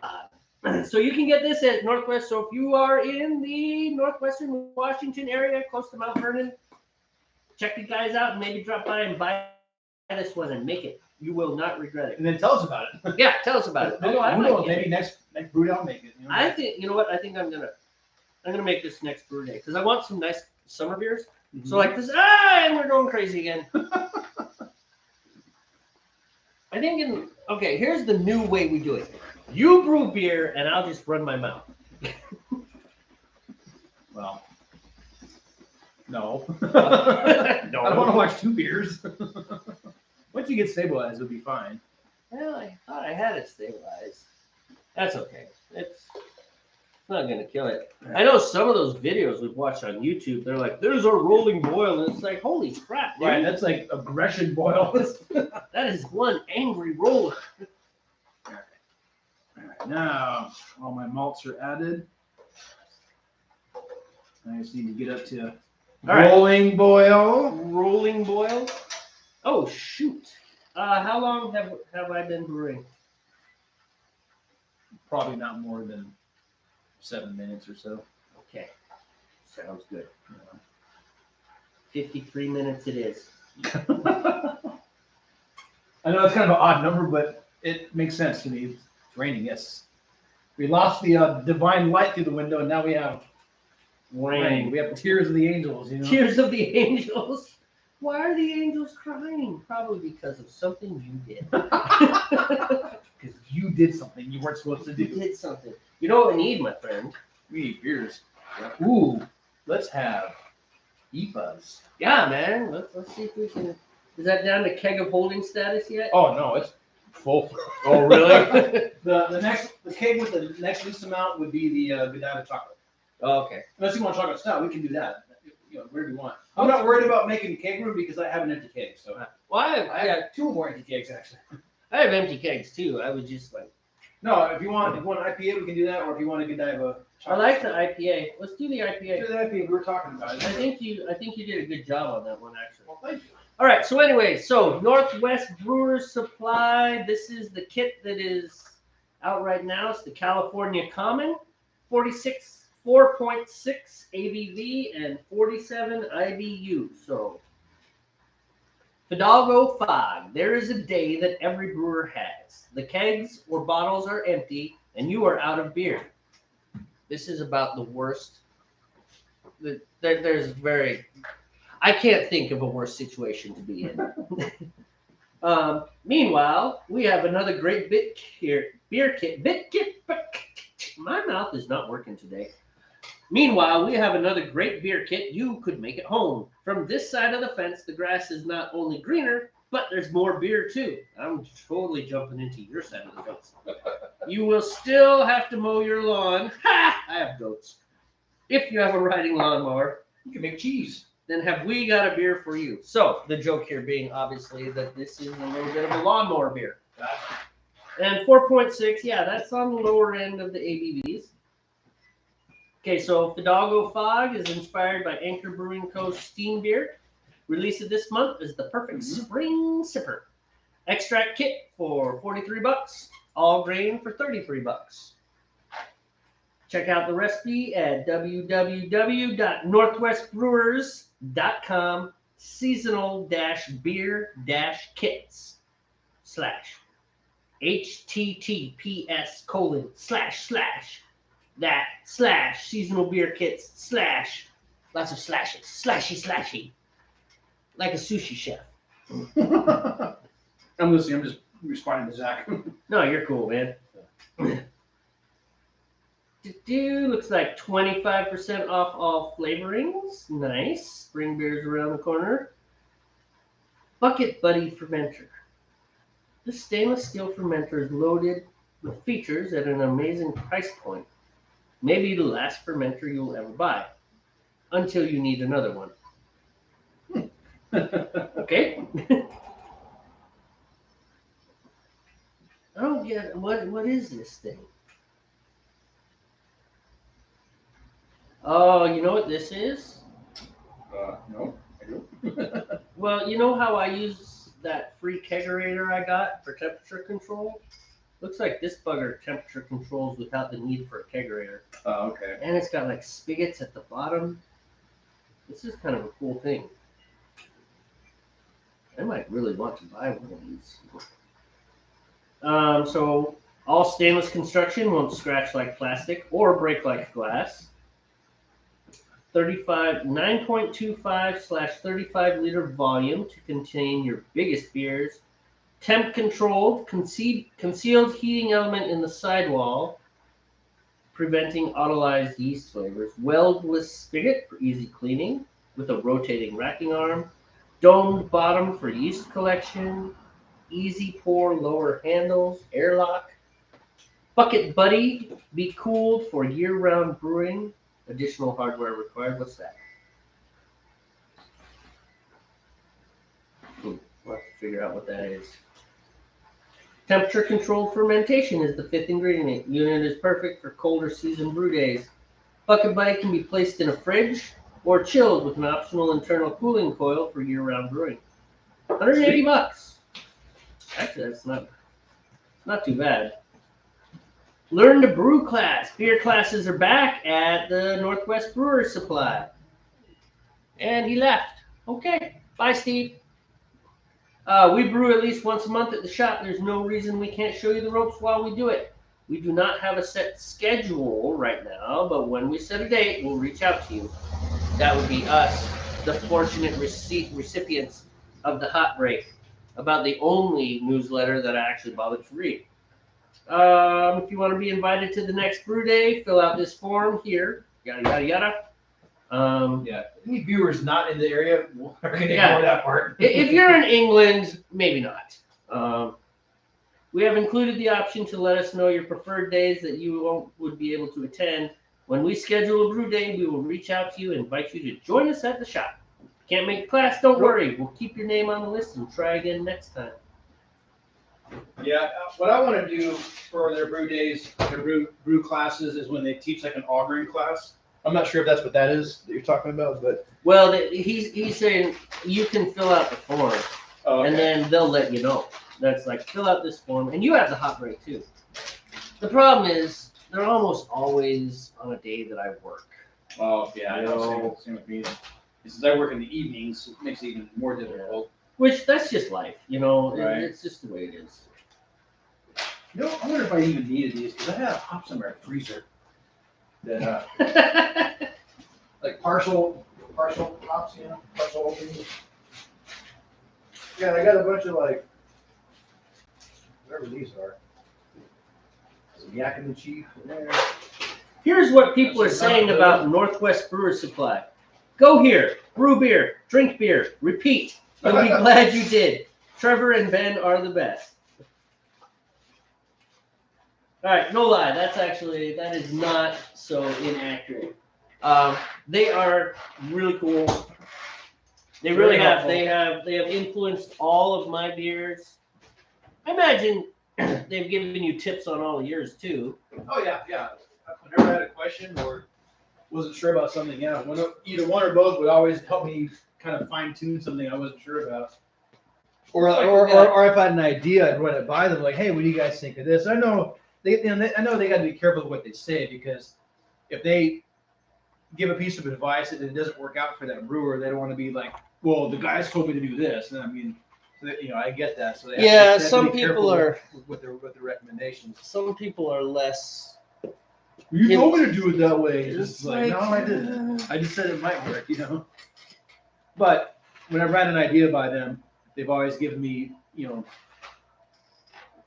wouldn't say a yay or nay, but like, yeah, this is what could happen if you do it that way, kind of thing, Yeah. And I'm one of those types that's like, well, you know what you told me to do? Yeah, it didn't work. And it would be just that. Right. I mean, yeah, you wouldn't hold it against them, It's like, yeah, I didn't work. know. Maybe I screwed something up and it didn't work, But I think for the most part, I mean, they gave me I was thinking about with my breakfast ale, I had this whole list. It's like, what if I added a little bit of smokiness in there to get the bacon? And Trevor was like, nope, don't do that. Nope. With this grain bill that you have here, do not do it. And that's that's appreciated advice. Or that one lady who came in, what was it? She had like an insane amount of steeping She grains wanted and something that it was just. well, she got some bad gouge from somewhere, and Yeah. she was making it was just her beer was turning out like oatmeal. Yeah. I forget what it was, but they Too looked much. at what she was doing and they're like, "Yeah, here's your problem." Yeah. And certain things you can just call out. It's like, why is my beer always tasting burnt? Because you used 2 pounds of roasted barley. Yeah. That is way too much. You don't want to do that. Tastes like burnt toast. Oh yeah, of course. That happened to a friend of mine. Yeah, you He- mentioned that. Yeah, it was his own recipe, but he goofed on accident. Yeah. He was an all grain guy, so he was literally like 2 pounds of this stuff. Oh, When it was only supposed to be like a half pound or something. I forget what he said it was supposed to be. But the one friend of ours really liked it. different folks, different strokes. Yeah. That's like I like sweeter beers and I like citrusy beers. I like them. I like the fruit ales.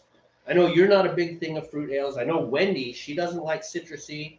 She likes her beers Well, I to be. don't mind a citrus flavor, like kind of like the juicy IPAs. Mhm. What I don't like is an apricot ale or that kind of stuff. I'm not. real See, big and I'm into on the those. flip side. I I'm not like big into those. peach ale that tastes kind of peachy. But I don't mind like a Peachy. citrusy, orange juice flavored IPA or something. All right, since we're on pot can, I'm gonna step out. So I'm gonna open the door. Which Okay. means we're gonna have to recontrol everything. Yeah. And that closes the door. No matter what, it's gonna close. You hit the button. I know. I was just being silly. I gotta tell you, man, this IPA is not bad. Yeah, I think now that it's aged a little bit more, it's conditioned more. It's not as green. It tastes more like an IPA now. Because I can taste the sweetness in it now.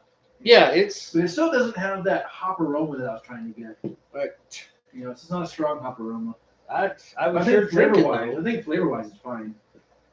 I would totally drink this. Like 1, 2, or maybe 8. So the lesson on this one is maybe it needs a condition for a couple weeks before we drink it. To get the full effect on it.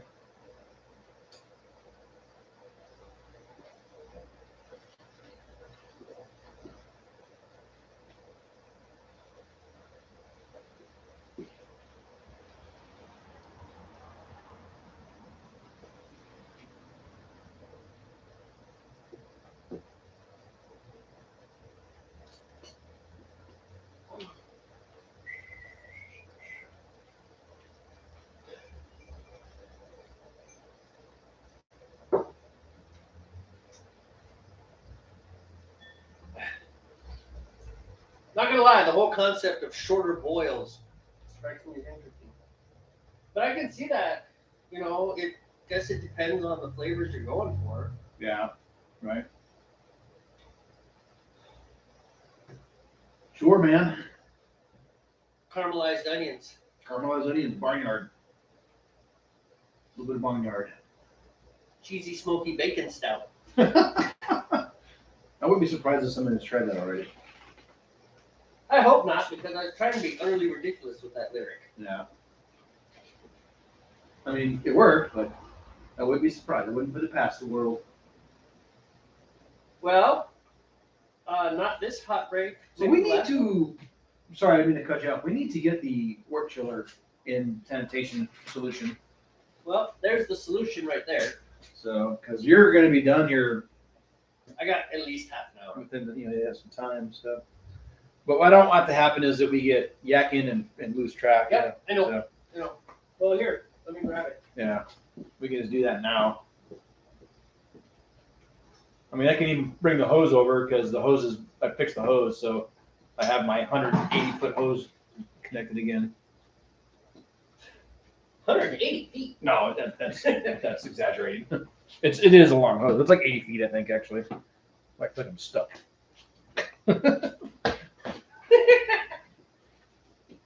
It's all right, man. It's only a $3,000 laptop. It'll be fine. Only a $3,000 laptop. Replacement value. Actual value is more like $20. Yeah, if you go buy a new one now, they're ridiculously priced. Okay. Hold your Let's put on your thing over here. What's up? I'm going to the stove. Okay. Alright, love you. Love you. Jeez. This gallon of water is kind of heavy. 48 pounds. What's the God damn.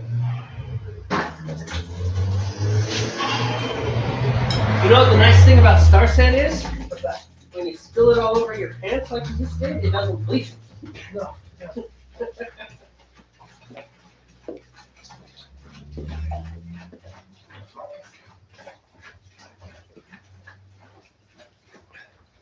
Oh, Steve, stop. Come control your. Go back to regular. And let me just get this out of the way. Oops, I still didn't go back to regular. I don't know what's going on.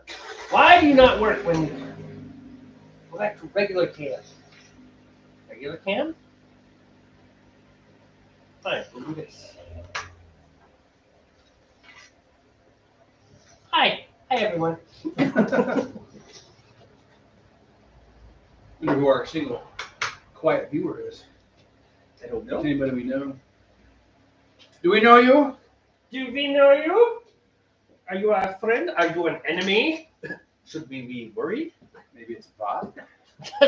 No, a bot would have said, "Reflect it, Oh, I know, reflect it." right? Come on, stable.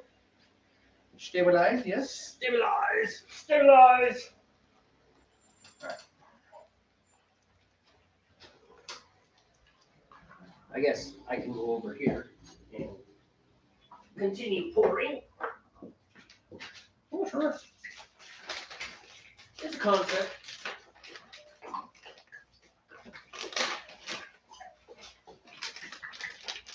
Yeah.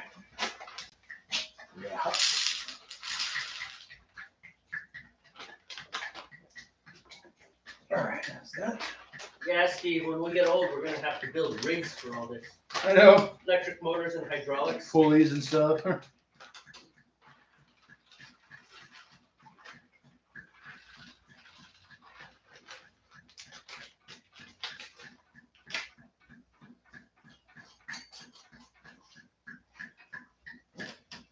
it feels like it's stable.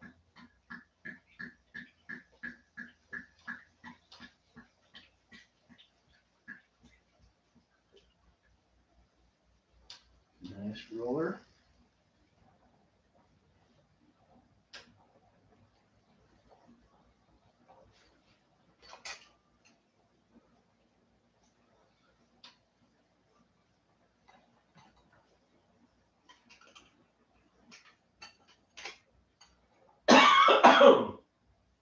You okay? Oh, I just had a little something in my throat. Yeah. I'm all right. Okay. How big is this bucket? 5 gallons. Well, 5 gallons at the top of the mark there. The total capacity is more than that, obviously. You're gonna just sanitize your driveway. That's all right. It needs it. All right, I'm going to start my timer.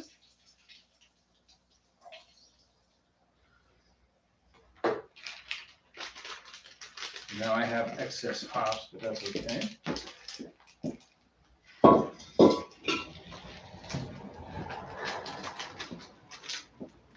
Put the plug back in.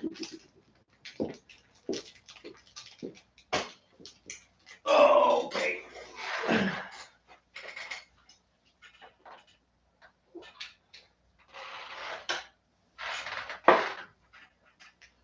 All right, we're under control. Mm-hmm. And as usual, my pot doesn't care about opening or closing the garage door. Unlike your pot, which is finicky. For some reason, it's more sensitive. Which is really weird because you have a much better windscreen than I do. Yeah, I don't know why my pot's all wacky like that. Oh well, let's leave the door open. Yeah, instead of close, open, close, open, close, open. Oh, now it got cold. It was not cold earlier.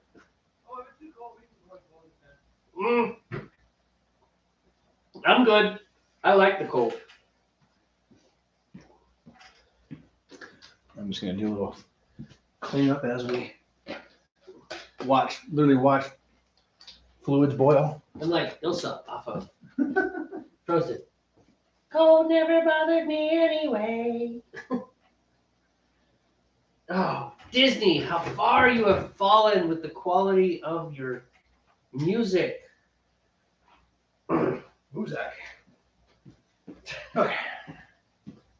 Disney used to have great music, and it was all the way up, like right up to the Lion King. They had, I mean, it was good stuff.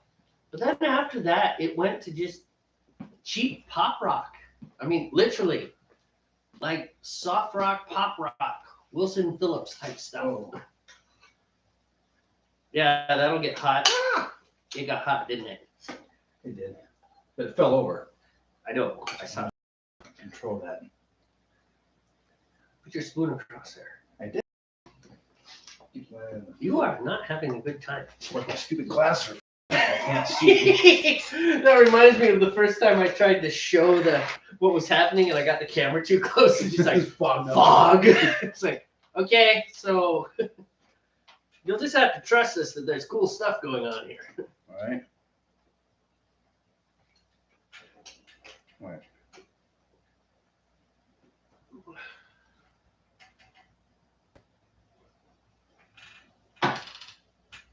All right, there we go. I think it's. Don't move. Don't move Don't move. at all.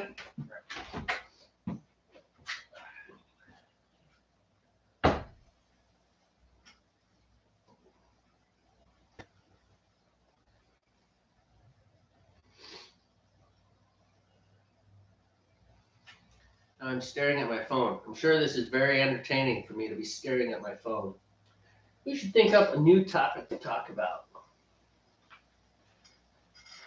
I have one. So, I met someone.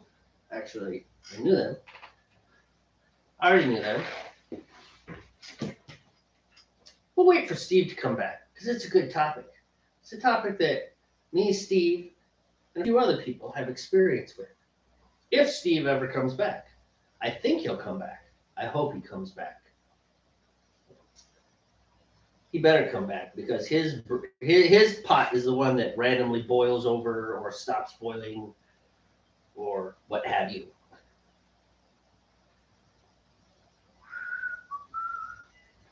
Nope, we're all alone. It's just me now.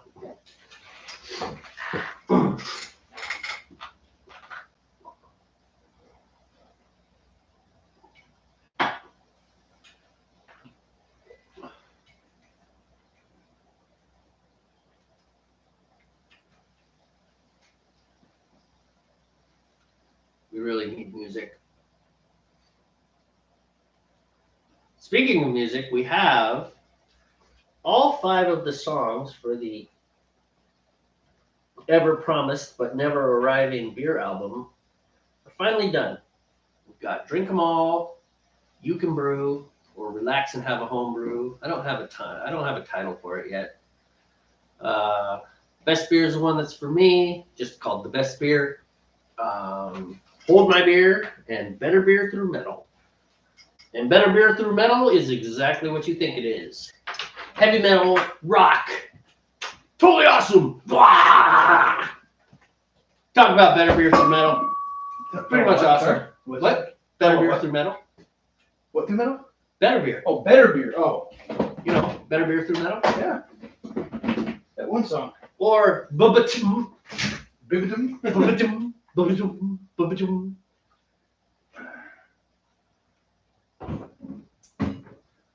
Bibidum. You know what we should talk about, Steve? What's that? Let's talk about being the parents of a special needs kid. Okay. That's a deep, dark, potentially sad topic. Yeah. I don't know, something to talk about. That is, it is not, it's interesting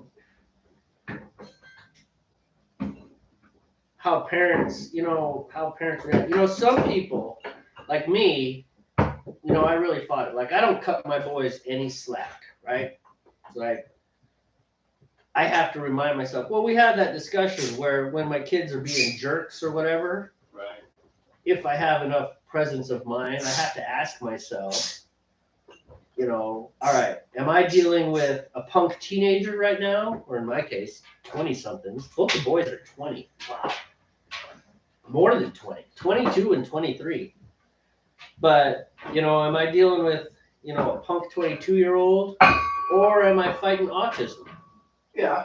I remember you that's talked about that before with that situation going on, It's quite the battle. But, I've never, I don't cut them any slack because of their autism, right? It's like, I still expect you to perform. I do make allowances, right? It's like, okay, me and Jaime are probably never going to have an extended, in-depth conversation on political and political philosophy. Probably not going to happen. But still, the kid can play piano, and I expect him to play as good as he can, and he's good. So I can attest to that. Yeah. And so when we do piano, man, it's like, nope, you don't get to hide behind any of this, and Dad expects you. It's like Beethoven wrote this. You will play this. I know you can play it. And a lot of other places, like in church. Jaime, when we first started going to church at St. Andrew, Jaime he was loud and he would make noise, and I would literally fight with him. Right. The whole hand on the neck, and everybody else is like, look at him loving his son. Meanwhile, it's like, no, it's the warning grip, like, shut up. What the hell? That was the funniest thing, man. I mean, looking back, because I come That down. was at church, right? It was at church. I mean, now we're down in the fellowship hall. He's sworn once or twice in church itself. That one got crushed. It's like I didn't even pretend with anyone that it was a nice, joyful walkout. I heard this is like 4-letter word coming out while the priest is doing the thing. It's like, out we go, and nobody stopped me. I think they all started praying for Jaime. They were all like, "Dear Lord, please have mercy on Jaime. Dear Lord, please have mercy on Jaime. His father is going to kill him." But yeah, they I come down around the corner and there's those 5 women. It was 5 cackling. With hands. Yeah, just like hands. Like, what? You should hear what your son said. I'm like, what? Oh no. And he comes walking around the corner. What the hell? What the hell? What the hell? It's like, hi, No! It's an interesting. So, I can't speak for every Protestant denomination or the Catholics because I'm not there, or every parish. I'm sure there are some parishes where your social behaviors are much more closely monitored or whatever. But it's like, just today, I definitely heard an F-bomb at church. Really? Like, yep. I was like, okay. I think one of the problems, at least with Orthodoxy, is this concentration is like not getting wrapped around the axle on these really minor sins. I mean, so like foul language, there actually is a verse in the Bible. I'd have to dig for it pretty hard, but it speaks about coarse language. It's not really, I mean, but it's talking about just, don't present yourself that way. It's more of a, hey, can you behave better type deal? Right. Not like this is a condemnatory word. You said, pick your 4-letter word. We say hell right now because we've said that several times. Are we in PG? Is hell PG? I could swear I've seen hell on a G-rated movie. I don't know. Like definitely on children's cartoons. But the context we're using it is academic. It's not. Yeah, and we're not telling someone to go to hell. This is Mark's not for kids. So. No! Oh, you're going nuts again. Damn it! Get back up there. I told you could fall. Stay right there. You need to build like a little wire clip, kind of like for the. So anyhow, It's just there are bigger fish to fry Right. than Foul language. dropping an F-bomb once in a while. That deal. And I mean that would totally be so like a fully functioning adult dropping an F-bomb in the middle of the liturgy is like, no, man, somebody needs to talk to you. Right. Probably the priest. You'd be like, hey, that is uncool. I mean, you're not autistic. You're not Down syndrome. You don't have any of these issues that will You give don't have Tourette's. Yeah, you don't get grace for this one. You stepped out of line with that. But yeah, but just being an autistic parent, and I know, it's one of the things. So you got some parents who are like me who really attacked it. And it's like we don't hide. I call it hiding behind the diagnosis. Mm-hmm. And there are other parents out there who they do exactly that. There's like everything is excused by this. They have pick your diagnosis. They have ADHD. They have this. They have that. It's like no, you don't get to do that. How's your timer? Oh, I got lots of time, man. Well, we still got to get the wire lock and stuff out, that kind of thing. Oh, okay. So I have 23 minutes. But the good news is at least our carboys are done. Yep, carboys are done. Warchiller's doing its thing. Well, when we sign off and start focusing on the process, maybe while you're doing your work, I'll go pull your stuff. I actually have to pull it all out and start getting it ready. Yep, that might be Funnel a good all that idea. stuff. There's already water in the refrigerator. I already filled the water up, so Okay, cool beans. for later for top off. Yeah, sorry I didn't mean to cut you off. I just wanted to No, that's take a second to just make sure everything's kind of lined up for the next few steps. All right, back to you. Well, it's just like so. What's your take on it? I don't know how personal you're willing to get on your life and stuff, but so Well, I can't relate though. yeah. Well, you can't relate to autism, but you deal with your daughters and you've got challenges there. It's just kind of tough being a parent. My challenges are probably no different than the other parent out there. I mean, I know there's parents that have bigger challenges than I do, but I don't think my challenges are unique, is what I mean. Yeah, I think guess so. any dad that has daughters, whether they're special needs or not, is experiencing probably similar things that I'm experiencing. And I'm sure there's dads that have it worse. They find out their 13-year-old daughter's pregnant. Yay, fun. It's just like Yeah, it's just like. Thankfully, I haven't had to deal with that yet.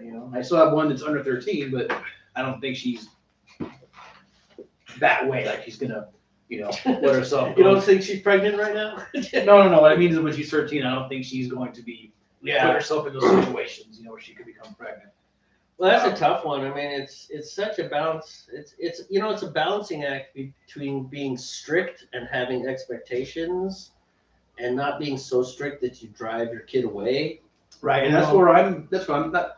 I don't think I'm struggling with it. I'm just adapting to it because I grew up with my dad. It was kind of a strict household, but it's different for a boy though, I think, than a girl. Oh, for sure. My dad was in the military. My dad raised me as a single parent for a few years, and so everything was very structured, very regimented. Yeah. Well, and regardless of what modern opinion wants to tell us, girls and boys think differently. Oh, I absolutely. mean, the mental processes Right. are different. I mean, I will never believe that. It's just, there's too much evidence in your face.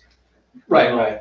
But what I'm trying to do as a person and as a dad is not be overbearing, not be a hover parent, which I think I've done pretty good with that. I think I've relaxed a lot. Oh yeah, your kid's got pictures of her bleeding and broken every other day on Facebook. Well, You're doing well at letting what her I mean fly. is, what I mean, well, yeah. What I mean I'm is, just being silly. with my teenager, it's like I'm not, as long as she just as long as she just communicates what's going on, I'm not like texting her, hey, are you okay?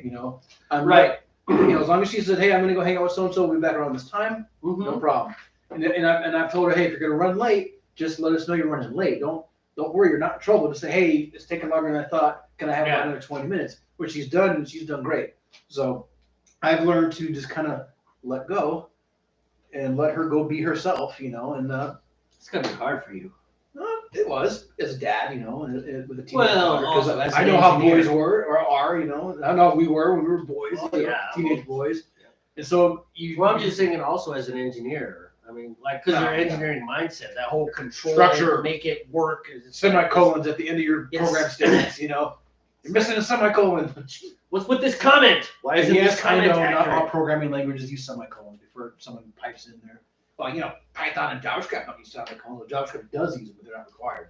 The only person who's going to pipe in is me. I know. That's Leave it in the comments, replay viewers. Leave it in the who have comments. Yeah. Somehow You can- managed to make it to this over an No. hour. Anyway, I know what you mean though, yeah, because everything with me is very structured and so I had to make changes in myself, I guess, you know, in a sense, to just go, be free, birdie, you know, but don't Mhm. be stupid. And Yeah. and she's shown me that. She's shown me that she can go be free and not make bad choices. You know? That's really good, man. I And really so- love your And kids. so the more and more I see those things come from them, the more easier sorry, I said more easier, but the easier it is for me to go, okay. I mean, obviously it builds a higher level of trust. Right. You know, Riley's smart. She knows to contact Randy or me if there's a problem or other friends in our trusted circle, you know. Randy can track her very easily on her phone. She has like the tracking thing where it shows GPS where you are. You know, obviously if her phone gets stolen, it's a different story, but Where's Riley? Tokyo? it's How do you like, feel about that? A little bit nervous. You're controlling it well. Thank you. it's like Not much I can do about it. why is she in Vancouver, Canada? This is not good. But that, you know, but as a parent, I'm just, I grow. I have to grow as well, just like they have to grow. Yep. Yeah. Mhm. Or I've had to grow. I've had to learn to accept things. I've had to learn to be a parent because you know all those years I was down in California, I wasn't being a parent. I was living in the barracks, man. You know. Yeah. And I wasn't Yeah. living the single guy life by any means, but I wasn't having to get kids to school in the morning. I wasn't having to make lunches or to worry about, you know, who you're playing with, who you're talking to on the internet, that kind of stuff. You know? Yep. The same with Bailey, you know, Bailey has her own challenges, but I think she's learned very well, and she knows what she can and can't do, you know. And I think when she's old enough and gets out, she'll be fine too. You know, I won't have a problem with letting her spread her wings a little bit and just, you know, go be herself. You know, the only thing that sucks is she doesn't have very many friends though at the moment. Her main friend doesn't even live in this town. I was gonna say, I mean, there was the one across the street. They've she been moved gone for away. years. Yeah, they've been gone. And she wasn't a very good friend either. That little girl across the street she was just kind of like, she would play that "we're not my friend anymore" card if you don't do what I say. Oh, kind of thing. So it's like, man. And I kept trying to tell Bailey, I was like, well, she's not really your friend then if she's gonna say Yeah, that. she's to gonna you. play that game. Yeah. That's uncool. I mean, I get it. It was little girl stuff, like 9-year-old little girl things, you know. But that was the kind of attitude she had. So Yeah. My wife has a hard time letting go of the boys. You know, like she's still, you know, we were just talking today about, you know, she's like, I'm tired because she does work nights and then she still has to get them to work because I Right. work days and they work days, but they don't work the same hours I work. right. So when she was talking about cooking for him, I'm like, you know what, just leave the food available. He's 22. Tell him, make a ham sandwich. Right. I've seen him make chocolate chip cookies. Well, I came home. Jaime. Okay. I mean, they were. You just kept saying meteor. him. I wasn't sure if you were talking. Oh about yeah, him. you're right. But she's talking about Jaime in this Okay. case. But you know, this whole thing, it's like I have to do this for my babies. It's like they are adults now, and there are certain things, you know, like I still won't let Timo cross Highway 20. I mean, I'm sorry.